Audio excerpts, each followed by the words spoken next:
네, 안녕하세요. 삐딱 토크 시즌4 삐딱한 포차 시작하도록 하겠습니다. 오늘 아주 귀하신 분들을 모셨어요. 먼저 허창원 민주당 청주시장 예비후보님 오셨습니다. 안녕하세요. 네, 안녕하세요. 허창원입니다. 네, 반갑습니다. 그리고 이상직 민주당 충북도의원님 오셨습니다. 네, 안녕하세요. 네.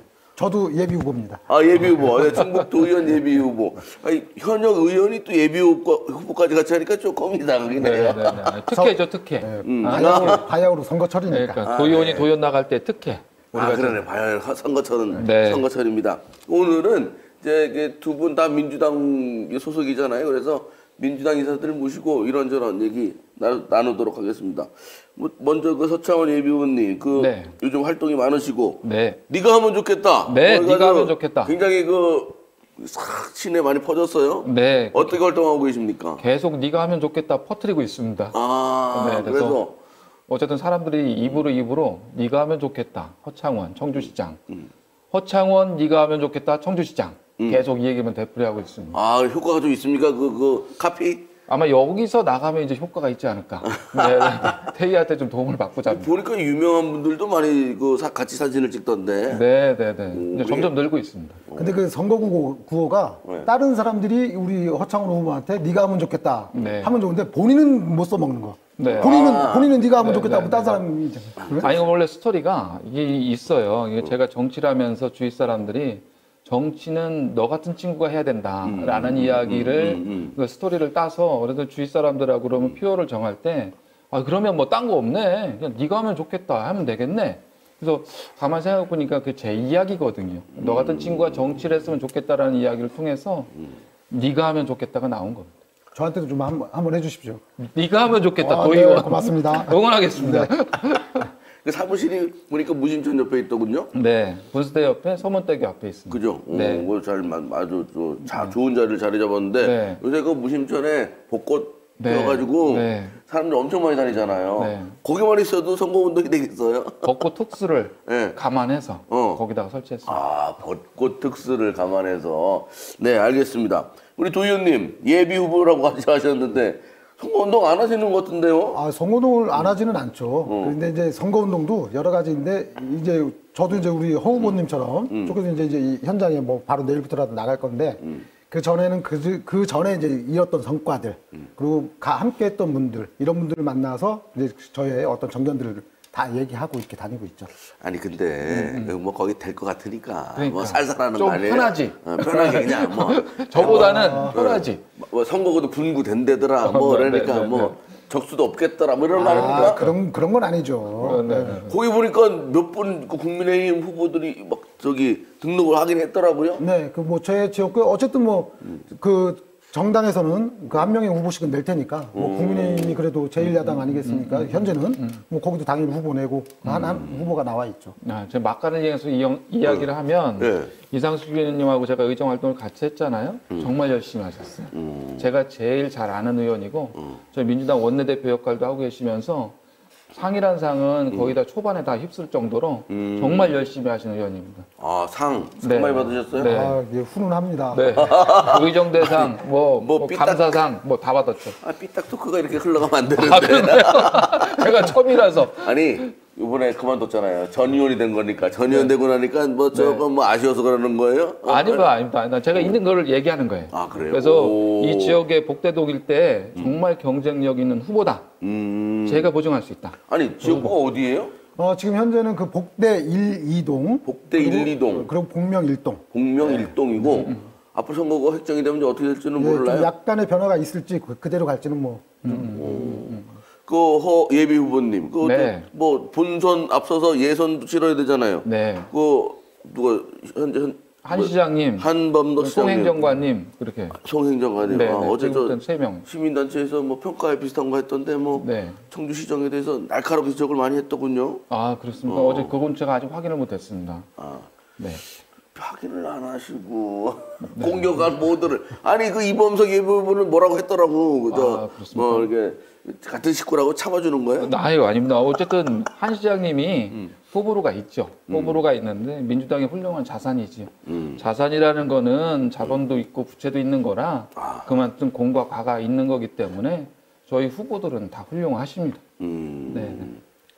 그래요. 그 저 지방선거 얘기는 좀 이따 계속 할 거니까 좀 더 이따 얘기하고 일단은 또 얘기 안 하기는 그렇고 해서 해봅니다. 그 민주당이 대선에서 아주 아깝게 졌잖아요. 그 이후로 한 일주일 우리 전화도 안 되던데 어디 갔어요? 아, 뭐 일단 멘탈이 어디 갔죠?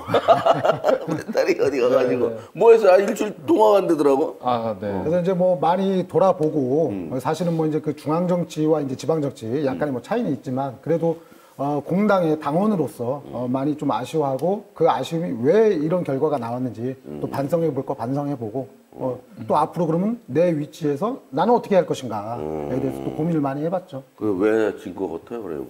아, 글쎄 뭐 지난 거를 뭐 여러 가지 뭐 분석들이 있는데 사실 어떤 것들이 딱 맞다라고 보기엔 그래요. 그 일단은 무언가 잘못했고 우리가 많은 것들을 변화시키지 못했고 국민의 눈높이에 맞추지 못한 것이다. 결국 뭐 이렇게 바라보고 있습니다.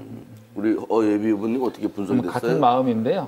저는 그래도 가장 큰 요인이 부동산이 아닌가 싶어요. 부동산? 네, 전국적으로 모든 국민들이 피해자처럼 느끼게 된 사안이거든요. 그러다 보니까 부동산이 가장 큰 페인이 아닌가 싶습니다.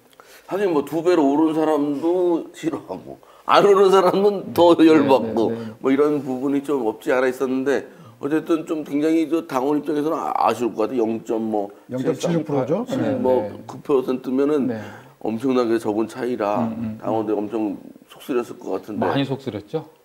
네, 뭐 뉴스를 거의 안 보고 지낼 당원들이 많고 굉장히 많이 속쓰려했죠. 그래서 요새 저 대전 패배 이후에 한 달 뭐 이제 갓 되고 있는데 분위기 이제 많이 어떻게 또 추스려졌어요? 네, 이제 일단은 뭐 멈춰 있을 수는 없는 거지 않습니까? 그 이제 또 뭔가가 안 됐으면 그거에 대해서 아까 말씀드렸듯이 반성할 거 반성하고 그 토대 위에서 이제 우리가 또 무엇을 할 것이냐 그 책임 정치에 대한 부분들이 있기 때문에 또 이제 준비하고 있죠.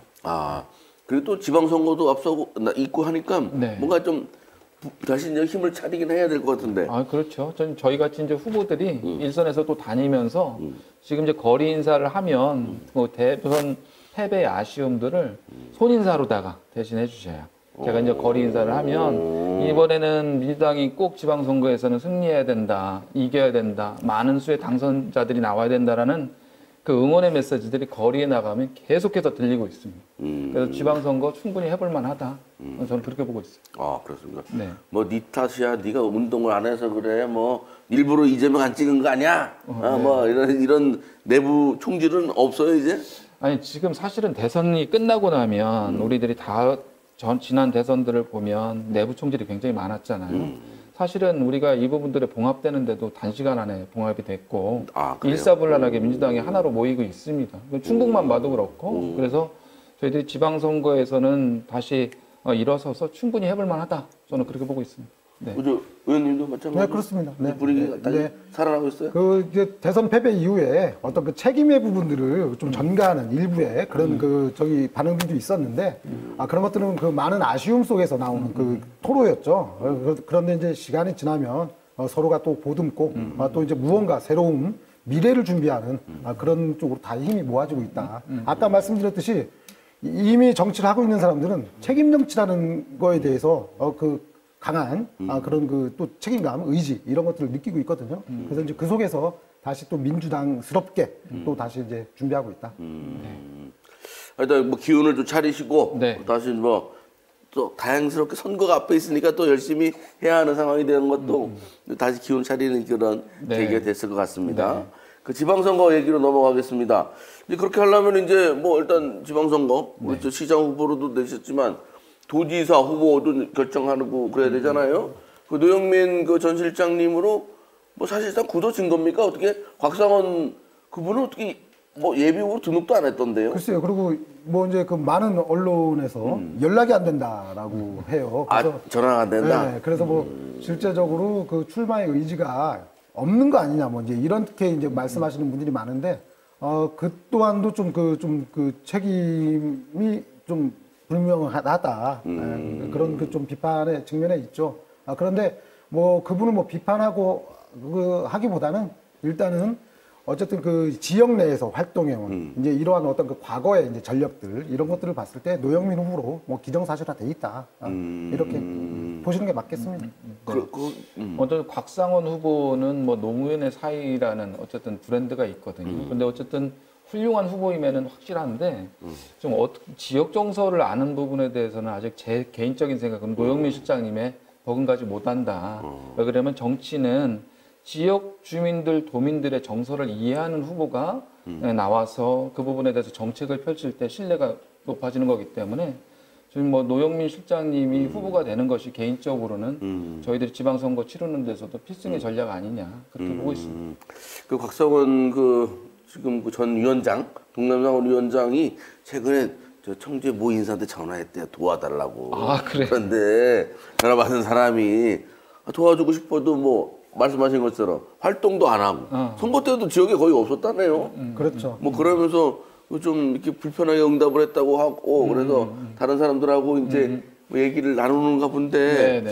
여러 가지로 좀 그런 이렇게 거죠. 그 이상과 현실이라고 우리가 그 많이들 얘기하는데 정치는 절대 그 현실의 무게 중심을 더 둬야지 개인적인 어떤 그 정치적인 포부, 이상 여기에다 무게 중심을 많이 두면 안 된다. 이제 그런 거에 대해서 좀 한번 그 답습을 그 생각을 해본다면 그 곽 위원장님의 어떤 그 앞으로의 행보가 분명히 점쳐질 수 있다. 네, 그렇게 보고 있죠.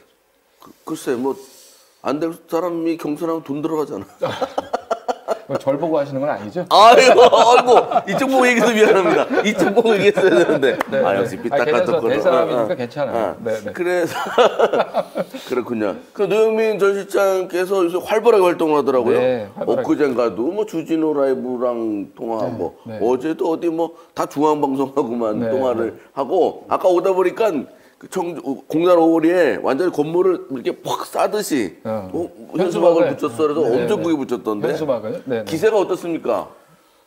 일단은 뭐 선거는 뭐 결과를 봐야 된다라고 얘기하지만 뭐 결과를 좀 예측해 볼 수 있는 뭐 그런 측면들도 있잖아요. 이분은 어쨌든 간에 지역 내에서 지속적으로 지역과 호흡하고 저희 중앙 무대에 계실 때도 지역의 현안에 대해서 관심을 갖고 늘 그것을 해결하기 위해서 노력해 왔다. 이런 평들이 많이 있기 때문에 이것은 뭐 어떤 그 여야의 어떤 그 지지층 뭐 이런 것들을 떠나서 지역의 인재다. 그리고 지역이 만들어 놓은 큰 인물이다. 라는 그 인물론적인 측면에서 많이 좀 인정을 받고 있는 것 같습니다. 이번에 뭐 당선 만약 후보가 되면 당선 가능성이 어떻게 보세요? 노영민 후보님이 된다면? 어쨌든 뭐 당선 가능성을 이야기하는 부분에서는 아마 치열한 경쟁이 될 것이고 박빙승부로 보고 있습니다. 그러면 대선 결과하고 연장선상에 있기 때문에 어느 한쪽이 우월하게 이긴다기보다는 민주당이 좀 착실히 준비해서 박빙승부에서 이길 수 있도록 노력하겠습니다.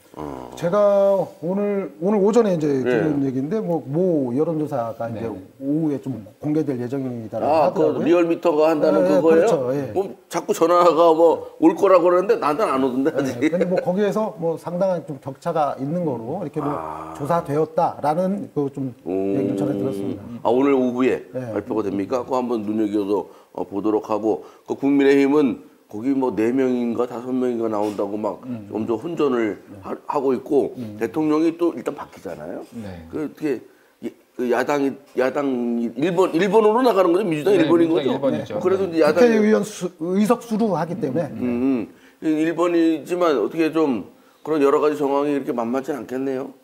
근데 이제 그 후보들, 뭐 저희 후보들도 훌륭하지만 또 이제 상대 후보들도 그만큼의 역량이 있으니까 이제 그 도지사 후보군에 그래도 이게 거론되고 또 희망하는 거 아니겠습니까? 그래서 다 훌륭하신데 다만 이제 여기서 볼 거는 지방 정치, 지방 정부에는 생활 밀착형 정치입니다. 네? 생활 정치죠. 그렇기 때문에 중앙 정치와 약간 틀린데 그렇기 때문에 지역민과 얼마만큼 같이 호흡해오고 지역의 정서를 얼마만큼 이해하느냐 이런 차이가 있는 거죠. 그게 필수입니다, 사실은.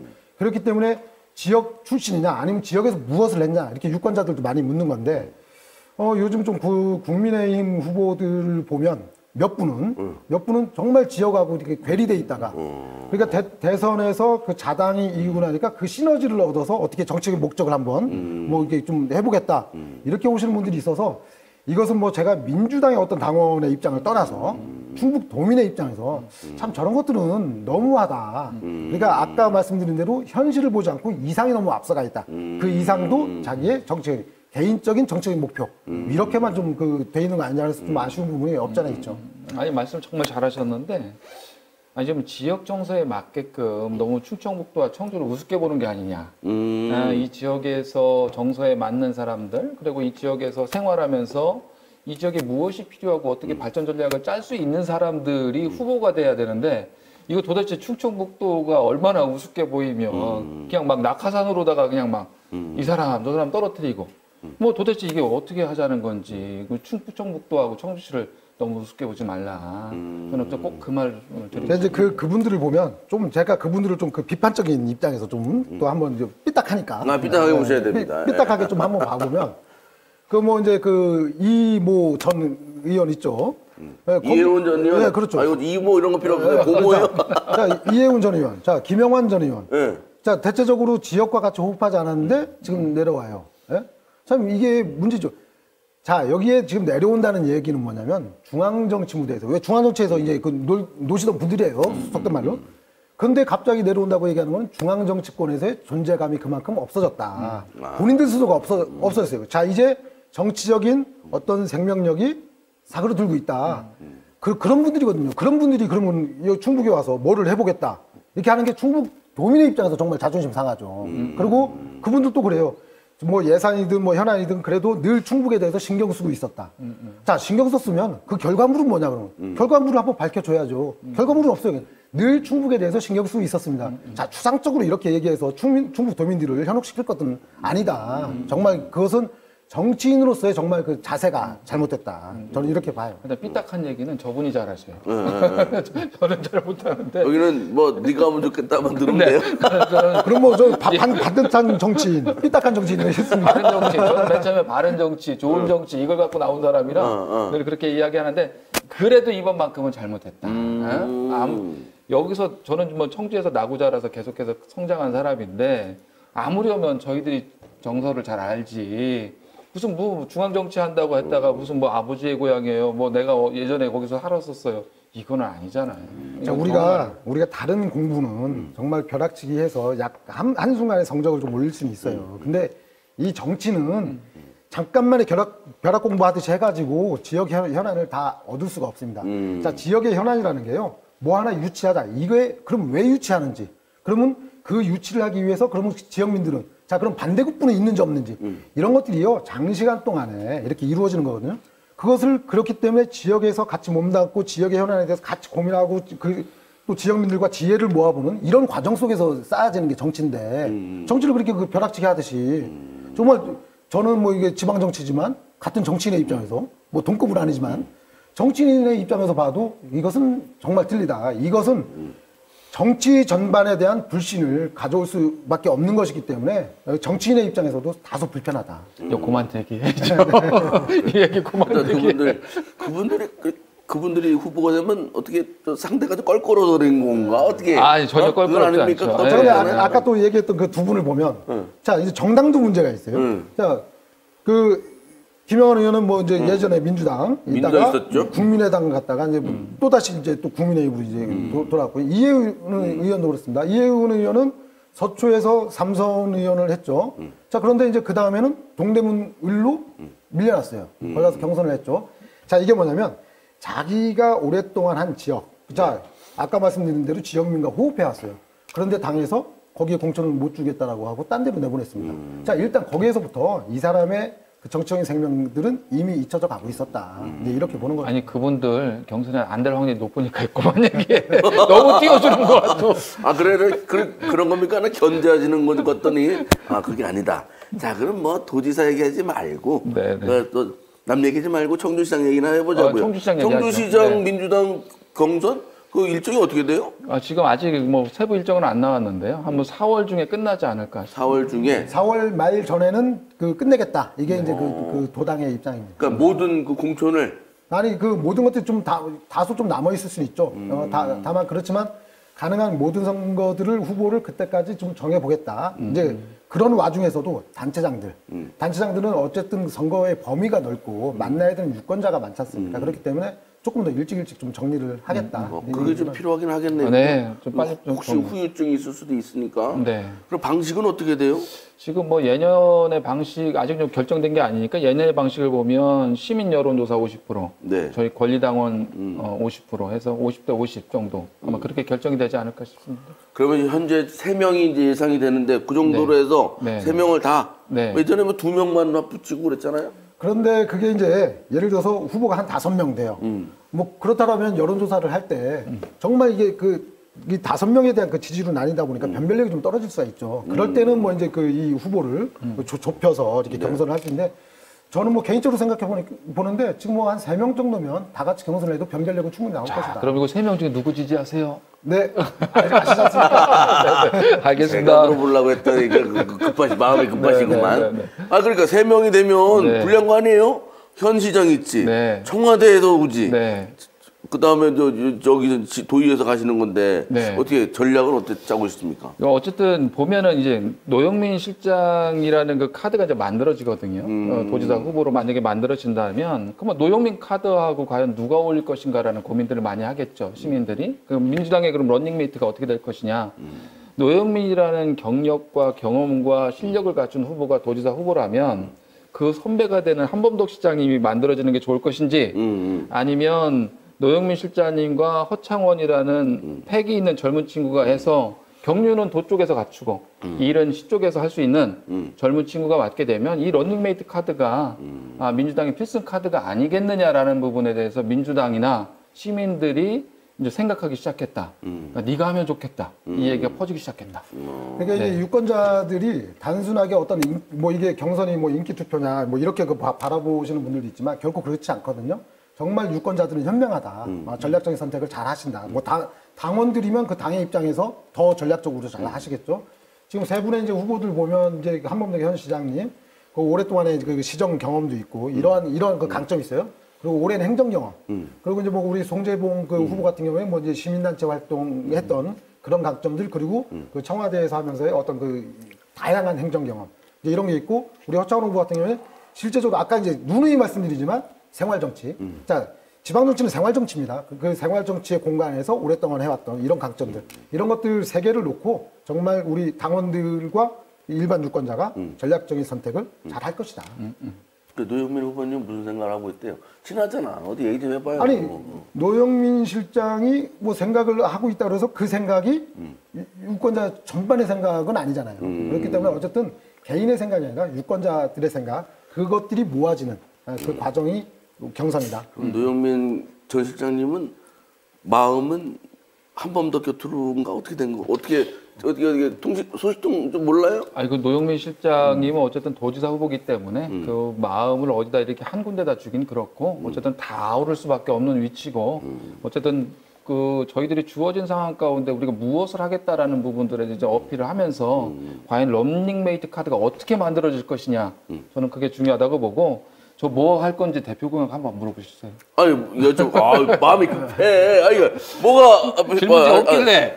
네 여쭤보려고 했죠. 뭐. 저는 좀 우리 청주가 제가 이제 나고 자라면서 우리 도의원을 하다 보면 청주라는 존재감이 없어요. 너무 존재감이 없는 거야. 그래서 대전, 세종, 충북만 있지 청주가 없는 거야. 그런 부분에 대해서 청주가 좀 존재감을 키울 필요가 있다. 그런 부분에서 그럼 과연 청주라는 부분에 대해서 경쟁력을 어떻게 갖고 갈 것인가라는 부분에 대해 고민을 많이 했고요. 그 부분에 대해서 저는 경제라는 부분을 포커스로 잡았습니다. 그래서 중부권 최대의 경제도시 청주를 만들겠다는 게 제 대표 공약인데요. 중부권 최대의 경제도시 청주를 만들겠다. 그 이야기는 대전의 경제 규모를 넘어가겠다. 가능한 얘기고 충분히 가능성이 있다. 그리고 여러 가지 전략 가운데서도 대전의 그 GRDP, 지역 내 총 실질 생산을 청주가 넘어갈 것이다. 그것이 한 10년 안에 가능할 것이다. 꼭 그렇게 만들겠다. 그래서 여러 가지 사안 중에 가장 기본이 되는 것은 일자리나 복지나 문화나 모든 것 등의 경제거든요. 그래서 경제 포커스를 잡았고 그리고 다행히 지금 나온 후보들 중에 경제에 대해서 어떤 거기서 관련돼서 좀 일을 하셨다든가 뭐 이런 부분 후보들이 없어요. 그래서 그런 부분에 있어서는 청주시 경제를 이끌고 갈 가장 적임 후보가 아니냐. 저 허창원이 네가 하면 좋겠다. 그 경제도시 청주를 만들기 위해서 네가 하면 좋겠다. 이게 대표 공약입니다. 아니 그 우리 시장 후보하고 도의원 후보하고 이렇게 있다 보니까 무게중심이 자꾸 시장 후보 쪽으로 가는 아니, 거예요. 말은 그쪽에서 많이 했어. 말은 그쪽에 하는 거예요. 말은. 그 굉장히 좋으신 얘기. 네. 저도 굉장히 긍정적으로 받아들이고요. 네. 다만 이제 저 개인적으로 거기다가 좀 하나의 좀 첨언을 하자면 경제 그 수치적으로 계산하는 것들 굉장히 중요하죠. 얼만큼 성장하고 그러면서 그 또 어느 부분이 성장했으면 그 미약한 부분은 또 어떻게 키워갈 것이냐. 네. 자, 이런 것들을 이제 좀 수치로 계산해 보는 것도 굉장히 중요한데 네. 저는 어쨌든 경제는 역동성이라고 보여집니다. 네. 자, 이것이 그 지역 내에서 지역민들이 얼마만큼 그 경제 활동 속에서의 그 역동적인 자기 자긍심을 갖느냐. 이제 이런 것이고 경제와 함께 꼭 저는 그 앞에다 사람을 붙였으면 좋겠어요. 사람과 경제. 그러니까 경제에 너무 치중하다 보면 인문학적인 쪽이 좀 약해질 수가 있어요. 자칫하면. 그래서 이 경제도 잘 되는 것들이 뭐냐면 잘 먹고 잘 사자는 거잖아요. 그러니까 사람이 잘 되자는 거죠. 그래서 사람과 경제, 저는 이렇게 좀 한번 묻고 그 속에서의 어떤 이 공약들을 조금 더 발전시켜 나갔으면 좋겠다. 아, 네. 정말 옳은 말씀이고요. 사람은 기본입니다. 경제, 문화, 복지에서 가장 기본은 사람이다. 그 얘기는 제가 언급을 안 했는데 이상식 의원님 말씀대로 사람은 기본입니다. 네. 가장 그래서 중심. 이제 늘 보면 공약에 뭐 그렇게 슬로건에 보면 경제 활성화, 뭐 경제 발전 다 이렇게만 있어요. 그래서 그것에 대해서는 이제 뭐 유권자들이 너무나 이제 식상하게 받아들이기 때문에 저는 그래서 하나의 제안을 하는 게 자, 사람과 경제로 해서 많이 사용하지 않던 단어를 이렇게 해서 좀 유권자한테 조금 더 강한 어필을 좀 해줬으면 좋겠다. 네, 그렇게 해보겠습니다. 네, 알겠습니다. 지지하는 거죠. 그죠? 아, 그 뭐 노영민의 복심이라고 불리니까. 네가 하면 좋겠다. 네, 감사합니다. 자, 네. 정주시장 얘기는 여기까지. 우리 저 허창원 예비 후보님 화이팅 하시기 바라고. 네. 옷이 그래도 좀 가벼워 보여서 좀 괜찮습니다. 네, 네. 봄 옷인 거죠, 봄 옷? 네, 네. 이거 뭐 대선 때도 이거 똑같이 입는데 이제 뭐 추우면은 안에 하나 더 입고, 더 입고? 네, 옷은 똑같습니다. 네. 옷이 아주 좀 밝고. 하나 드릴까요? 그럼 제가 하면 좋겠다. 자, 우리 도의원 선거구도 좀 신경 써주자고요. 네, 좀, 네. 거기는 어떻게 되는 거예요? 선거구가 언제쯤 뭐 이렇게 확정이 돼요? 그러니까 지금 뭐 저희 광역의원, 그러니까 도의원도 그렇고 시의원들도 지금 많이 답답해하죠. 원래는 이 선거구 획정이 선거일 6개월 전에 정하도록 돼 있는데 그러면 그 전년도 12월 1일이에요. 네. 근데 아직까지 국회가 그걸 획정을 정하지 않고 있어요. 정개특위에서. 참 이러다 보니까 이 선거에 출마하는 사람들은 많은 혼란을 겪고 있고 어떻게 준비해야 될지 막 그러는데 그 지금 정개특위가 원래 5일까지 정해보겠다 이랬었는데 그마저도 이제 무산이 됐죠. 그래서 이제 그 4월 국회가 이제 14일, 15일 요때 끝나는데 그때까지 한번 정해보겠다는데 이것도 기약이 없어요. 6월 1일이 선거일인데. 네. 그래서 이제 국회 정개특위에서 선거구 획정, 도의원 선거구를 획정해주면 그것을 가지고 또 다시 이제 도회 획정위원회에서 기초의원 선거구를 또 다시 획정하거든. 그럼 이게 그 물리적으로 이게 시간적으로 이 중수를 넘어가면 어려워진다. 근데 물리적으로 어려운 것도 있지만 출마하는 후보들 정말 심리적으로 엄청나게 힘들죠. 그래서 좀 국회가 좀 조속하게 좀 해줬으면 좋겠다. 그러니까 그 복대동 그쪽 같은 경우 8선거구인가요? 저희가 이제 저는 7선거구. 7선거구인데 그게 하나 더 생긴다는 거예요? 이게 이제 흥덕구에 하나가 더 생기는 거죠. 흥덕구는 이미 선거구 획정을 하는 그 법적 기준에 대해서 인구수가 넘쳐 있습니다. 넘쳐 있기 때문에 이것은 어쨌든 간에 한석을 늘려야 된다. 이렇게 되어 있는데 거기는 그마저도 아직 그 결정은 안 돼 있는 거죠. 거기 늘려야 되는 거고 상당구는 이렇게 바꿔야 되는 거예요? 네, 상당구는 한 개 선거구가 인구가 좀 미달돼 있어요. 그 3선거구 네, 미달돼 있기 때문에 이걸 없애는 게 아니라 다른 선거구와 약간 조정을 하면 그 선거구를 존치하기 때문에 거기는 선거구가 좀 조정. 동남 거기 동남 아파트 반서지구가 들어서 생기면서 오겸원이라고 붙여야 되는 거고 흥덕구는 아예 하나 더 생기는 거고 그러니까 생겨야 되는 거기는 거고. 선거구 조정, 여기는 선거구 증설.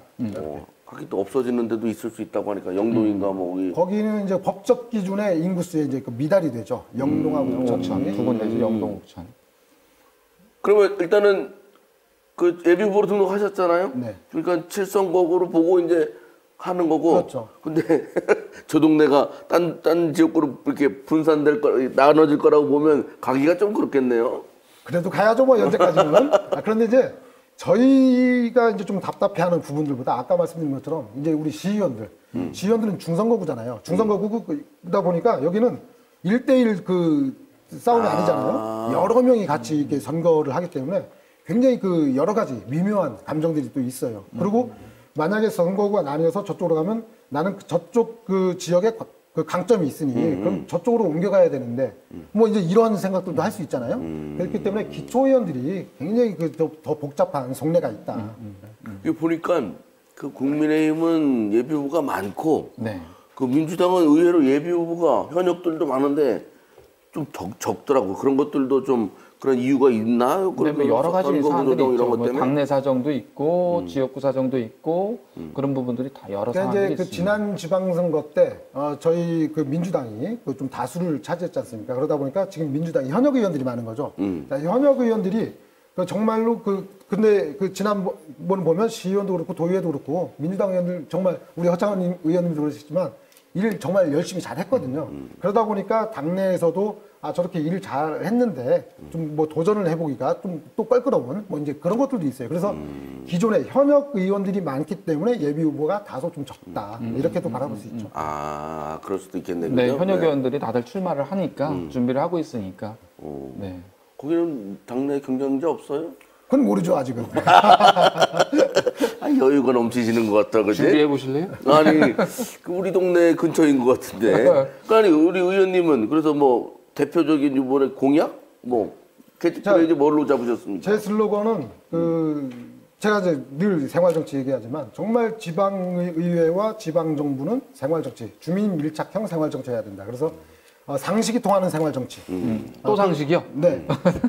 뭐 저희 어머님께서 이 선거용 이름을 또 져주신 것 같아서 그래서 상식이 통하는 생활정치. 그리고 이제 공약들도 생활정치 속에서 그 발굴해낸 것들 제가 이제 하나씩 또 발표해내고자 이렇게 예정하고 있습니다. 아, 네.